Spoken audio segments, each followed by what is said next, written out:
Hello YouTube, and welcome to this video, which is going to be all about the new Ghost XL Pro. We're going to do a little unboxing in a minute, and then later on show some of the first ride footage from it, and let's see what we think of it. So let's have a look at this then. This is the Drift Ghost XL Pro, the new camera from Drift Innovation. Now, quick little backstory whilst I open this for you. Right, first of all, this isn't a true unboxing because I have actually unboxed this already, and I've used it. I just haven't looked at the footage or anything yet, so I don't know how it's turned out. Because I wanted to get it all set up and then, get some footage recorded, etc. Now, as long-term subscribers know, I've used Drift for years on my channel. Until the last few years, I've been using my Sony FDR-X3000 camera, which is a really long name for a camera. But it's a very good camera, and it's served me well. I've never really had any issues with it. It's been brilliant. My last Drift camera was the previous model to this, the Ghost XL, which was just their normal 1080p camera, not their 4K one. And that one only did 1080p 30 FPS, so it wasn't great. And it was the same as the Ghost X. And also, I found the picture quality on the previous model to that, the Ghost S, was still better than the newer version. And the Ghost S was considerably older than the Ghost X. At the time, so yeah, the older camera was still better in my opinion than the Ghost X and XL. However, one of my main reasons for buying that Ghost XL was the nice long battery life that you got with it. It boasted up to 9 hours recording time in 1080p, so that was a good selling point on that. And also, they got rid of the stupid USB microphone adapter that they put on the Ghost X, which was just ridiculous. Anyway, yes, this is the new one. This does 4K as well. And it also does the sort of perfect setting that I would say which is 2.7K. I've not tried it out yet, but that's the one I will be using, most likely. 2.7K at 60 FPS. A good balance of decent enough video quality, but without going too mad on the file size and still preserving battery life. Drift do boast that this should get you about 4 hours battery life in 4K recording. So that's better than pretty much all of the competition as far as I'm aware. That's pretty good going. Whether it does that, well, remains to be seen. We need to obviously put them to the test and see what it does. Other people out there that have already got this camera and tested it out, they do say that, that's 4 hours, 4.5 hours is about right. So I expect with 2.7K, we should see about 7 hours maybe battery life. We'll see. Anyway, just getting the bits out of the box for you to see. So, Drift, as always, they always do a pretty decent job of presentation, if that really matters to you. I'm not really bothered with this sort of thing, but here it is, the Ghost XL Pro. As for its size, it is, it's the same form factor and size as the Ghost XL, the previous one, it's bigger than the Ghost 4K and the Ghost X by a little bit, but a bit smaller than the old Ghost S. It's a nice, slim form factor, nice and streamlined, as all Drifts are. If you don't know, the mounting system for Drifts is very good. It's very easy, and you've got quite a lot of versatility with them. So it's one of the main reasons I prefer Drift over GoPro, is because the mounting system is far better than all the sort of knuckle joints on the GoPro adapters. The only disadvantage, I suppose, is if you wanted a chin-mounted camera, the Drift isn't really the camera for you. But if you want a nice side-mounted camera where it's not going to catch the wind so much, that's the one to go for, this sort of size. So let's just screw this on. So what you get this Drift clip here, which what that does, that clips into the mounting point, which you stick to your helmet. So this just screws into the camera and stays in place, obviously, once you find the right angle that you need. So with this clip, you get the up and down configuration. Now, I know roughly I need to be, for my helmet and where it's mounted, I need to be round about there. But you can mount this wherever you sort of want, really. And then you also have the lens. This lens rotates around 300 degrees. So if you wanted to mount it on the left side of your helmet, you can do. Obviously, you'd turn this the right way up, clip it in, and then set the lens to your preferred orientation. You also get the quick start guide, which experienced drift users won't need that because you already know what you're doing. But yeah, it tells you the basics in there on how to use it and stuff. In the bag, this is what you get. Now, the only thing missing from this bag is the charge cable, which I forgot to put back in the bag before boxing it all back up, and I left it at work, so that's not here. So yeah, you get a USB to USB-C charge and data cable, which plugs into the camera, and you can access it on your computer, and also charge it up that way. I'm going to come back to the whole USB-C thing in a minute. You also get this, what looks like a USB microphone cable. This is not actually a microphone cable. It looks like a microphone, 3.5mm microphone jack. What this actually is a charge cable. So what you do, on the bottom of the camera, there's this little screw cover here. You do get a little disc that you can use to unscrew it, but it's a bit of a faff. But I'm just going to undo it here because I loosened it earlier for the purposes of this video. So yeah, there's this little bung plug, this little plug here that just if you're not using the port, you put the plug in just to keep it waterproof. You get a spare one of these in the bag as well. Should be in here somewhere. It's in there somewhere. But then yes, with this cable, this sort of microphone USB type looking cable, this plugs into there and then screws in, and that makes that a waterproof seal then. And then what you can do with this is plug that into a power bank.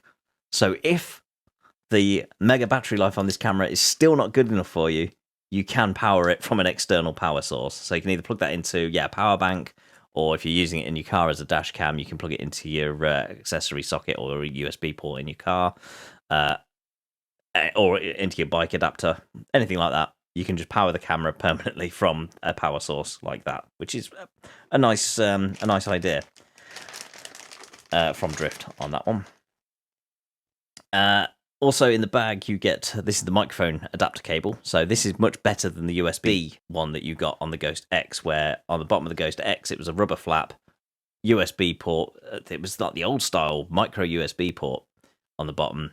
You'd plug this long USB adapter in the bottom of there, which then went to your microphone. And the problem with it being on the bottom wasn't sticking out so much is on motorcycle helmets. Usually, if you've got it mounted at the side here, they tend to be mounted sort of low down. And where the I'll come into the shot here, so I probably can't see it against my chair.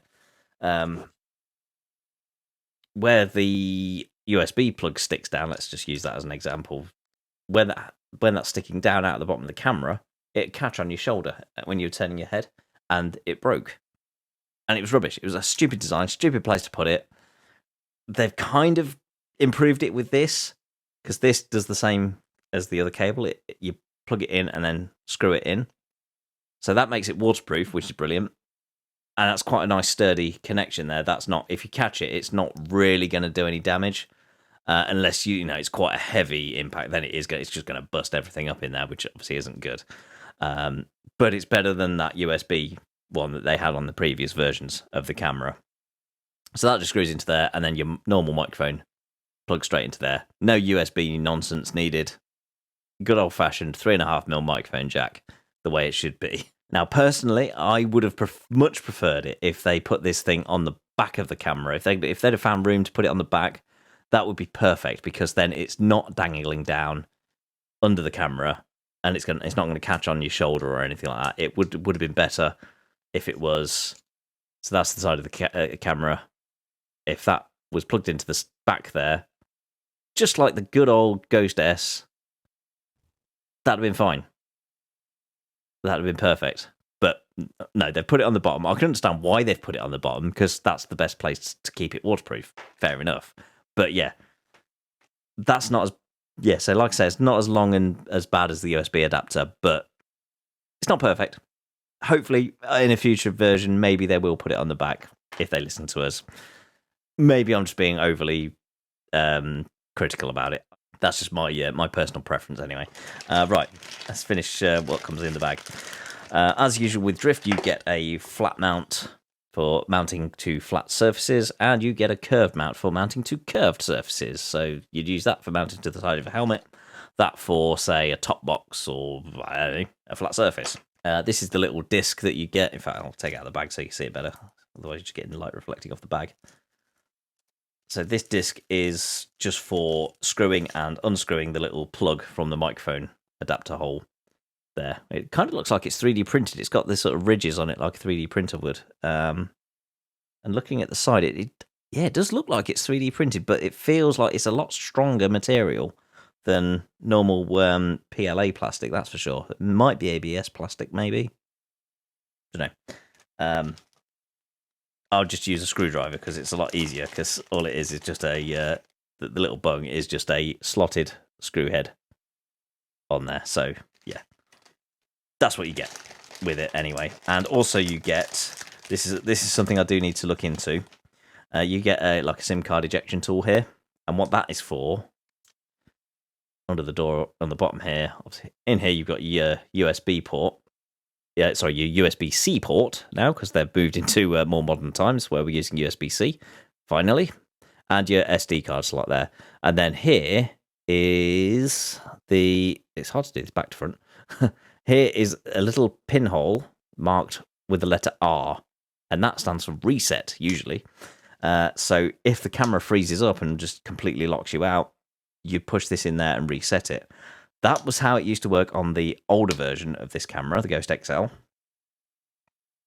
It seems to be that's the case with this camera. Now, some questionability here, because I watched a video from somebody else who'd already got this camera, and they mentioned that they've redesigned it so you don't need to do that, because it is a silly thing. Because when you're out and about with your camera, you're not going to carry this sort of thing with you, the SIM card ejection tool with you usually.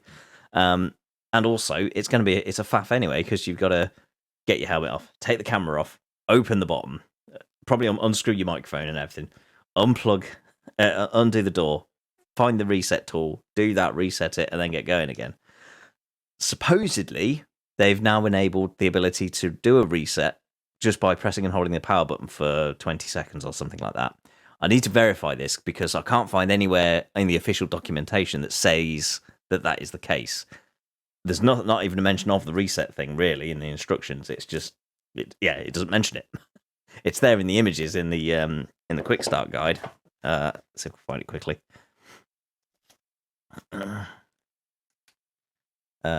In the image of the bottom door, you probably won't really see that very well, but it's illustrated, but there's no label for it. It's not even mentioned. So yeah, that is unknown at the minute, and there's no actually I don't think there's any troubleshooting. It just tells you how to obviously connect and all the modes it does and everything else. I don't think there's a troubleshooting section that says, if this happens, do this. No, it's just that with all the different languages in the guide. So yeah, I need to look into that more, whether that is the case or not. Drifts are known for freezing up for various reasons, and it would be handy to be able to reset them just by doing a simple power button hold, rather than having to faff around with trying to do a reset pin. It's a lot better to get on with. I mean, hopefully it doesn't freeze in the first place, because, yeah, you shouldn't be doing that. It's supposed to work. So that's going to be something that we'll see long term on that one. Just briefly going back to the USB-C. So you get a standard USB to USB-C cable for charging this up, and also for data, if you want to plug it into your computer to get the files off the SD card. Now, because they've updated this to use USB-C, I was hoping it would mean that you could, if you did happen to have a normal USB-C to USB-C cable, like me if you've got a MacBook, or a modern laptop that has USB-C, you could just use the normal USB-C to USB-C data cable and plug it in that way, and it'll work the same. It's not worked for me. Now, that might be just for Mac. I'm not sure. I haven't tried it on PC yet. I can try it on my PC because it does have a USB-C port. I do need to try to see if, using a standard USB-C cable works for data transfer. At the minute, for me, it hasn't worked. The other cables, I've tried 2 different USB-C cables. Neither of them worked. One of them was definitely a data cable. Nothing happened. As soon as I plugged in the cable that came with it, it came on and went into USB mode, and then my files popped up on the desktop in Finder, and it was there. So, yeah, I'm not sure what that's all about. Something else to look into. A quick one about the audio. Supposedly, they have improved the audio quality on this. We'll soon find out whether that's the case or not. Some of the older ones had issues with like a background hissing noise on some of the old drift cameras. I watched Motor Rev, and his audio quality sounded pretty decent on that, so it sounds promising that they've addressed some of the audio issues that they had. So I'll just quickly go over the general features in brief. So it does 4K up to 25 FPS in full 4K, or it does 4K UHD at 30 FPS, and then the next one down, which is the one I'm most likely going to be using, is 2.7K at 60 frames per second. And you can go down still. You can go down to 1080p, good old 1080p, and with that you can record into up to a maximum of 120 frames per second. So for things like slow-mo shots and stuff, that's going to be really good. Or you can go down to 720p and have up to 240 FPS, which is just pretty impressive. How that turns out, we'll find out on future videos. You can also do photos on this, time-lapse, photo burst, that sort of thing. And of course, a lot of the other usual drift features are included in this one, including the car DVR mode, so you can use it as a dash cam. On these newer ones, they introduced instant record, which is quite a handy feature. So on the old ones, when you wanted to start recording, you'd have to you'd have to turn it on, wait for it to kind of boot up, wait a few more seconds, because if you press record too soon, it would usually freeze, and then you press record and give it a good 10-20 seconds, press record, good to go. Now they've introduced instant record. I think this has been the case since the Ghost X that they introduced this on. So now, if you have instant record turned on, obviously this is only available with certain certain modes. You just, when you're ready to record, you just press the record button. It turns on, and it starts recording. There we go. There it is. It's it's recording. The screen says so. There we go. Nice and easy. So literally, press record, do your ride or whatever, press stop, done. Nice and easy. You got the video tagging, which is a brilliant feature of drift, where you can set it to intervals of up to, I think it's up to 5 minutes. So you can have the camera on in more of a standby mode, and it is recording, but not proper recording. It's kind of there watching, waiting for you to press the button.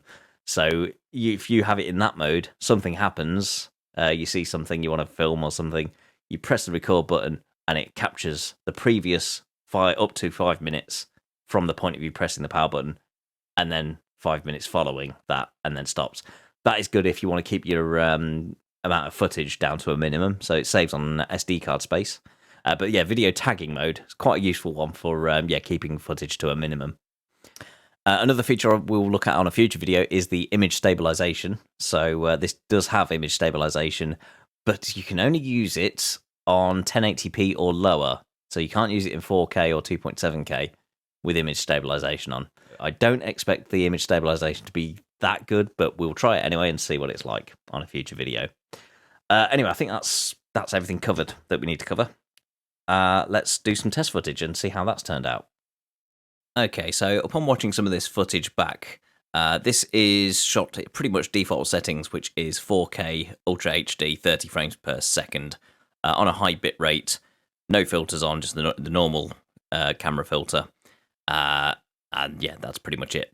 So straight away, I noticed that it's a little bit juddery, which is expected because there's no image stabilization, and I'm very used to the superior image stabilization of my Sony camera, and of course that's got a much wider field of view. With a wider field of view, things are a lot more stable anyway. Obviously, this is only 140 degrees field of view, whereas on my Sony, I think it's 170, something like that.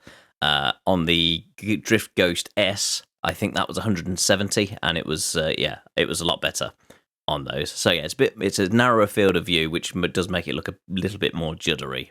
But there are places where it looks fine. I mean, the actual quality of the picture seems pretty good to me. I'm quite happy with it. The colours look all right. There's nothing really. There's no complaints at all about the image quality as such. It's just the sort of stabilization of it. And I think because it's 30 FPS as well, it's not quite as smooth anyway.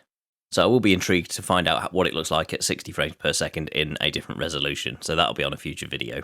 Now, I have muted the sound on this video because, unfortunately, I did only take a guess at what my mic sensitivity settings needed to be, and it, of course, was too high. So I'd got it on mic sensitivity 3, which I think is the default, which I'll put the audio in a minute, and you'll hear straight away that there's too much wind noise and distortion on there, so I need to drop that down for the next one.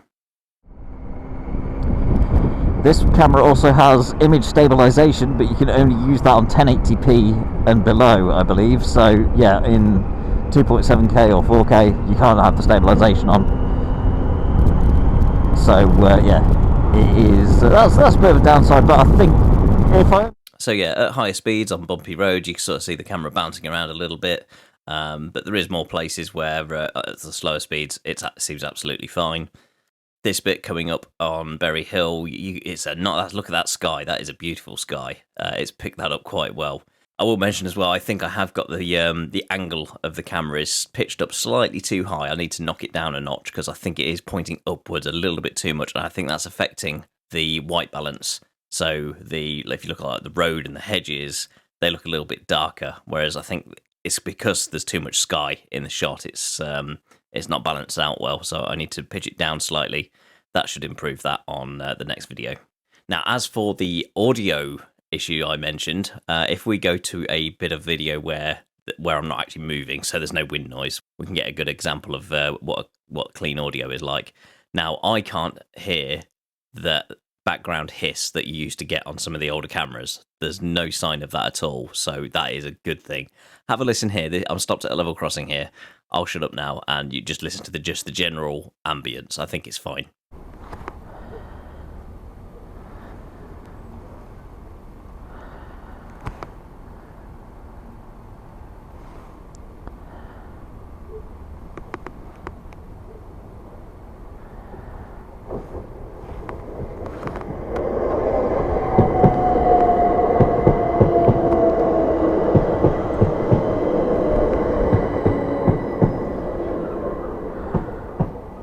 So I think that concludes it. So only real complaint really is the field of view is a little bit too narrow for my liking. But I'll continue to use it, see how I get on with it. Future videos, I will do some, I'll do some test footage in various modes and stuff to see how it turns out. Because yeah, like I say, I'd like to see it in 2.7K, see how that looks, and then also with image stabilization on at 1080p 60, just to see how that comes across. And of course, I'll do some long rides and see how the battery lasts on that for time and stuff. So yeah, so far, so good. Hopefully, this video has been useful to you. Thank you for watching. I know it's been a bit of a long one, but yeah, I wanted to get this one up and out there, so anyone that's sort of considering buying this camera can get a good idea of what my first impressions are of it. So yeah, I will do some more videos over the coming weeks, so you can see what it's like on some of its other modes. Thanks for watching, everybody. I will see you on the next one. Bye-bye.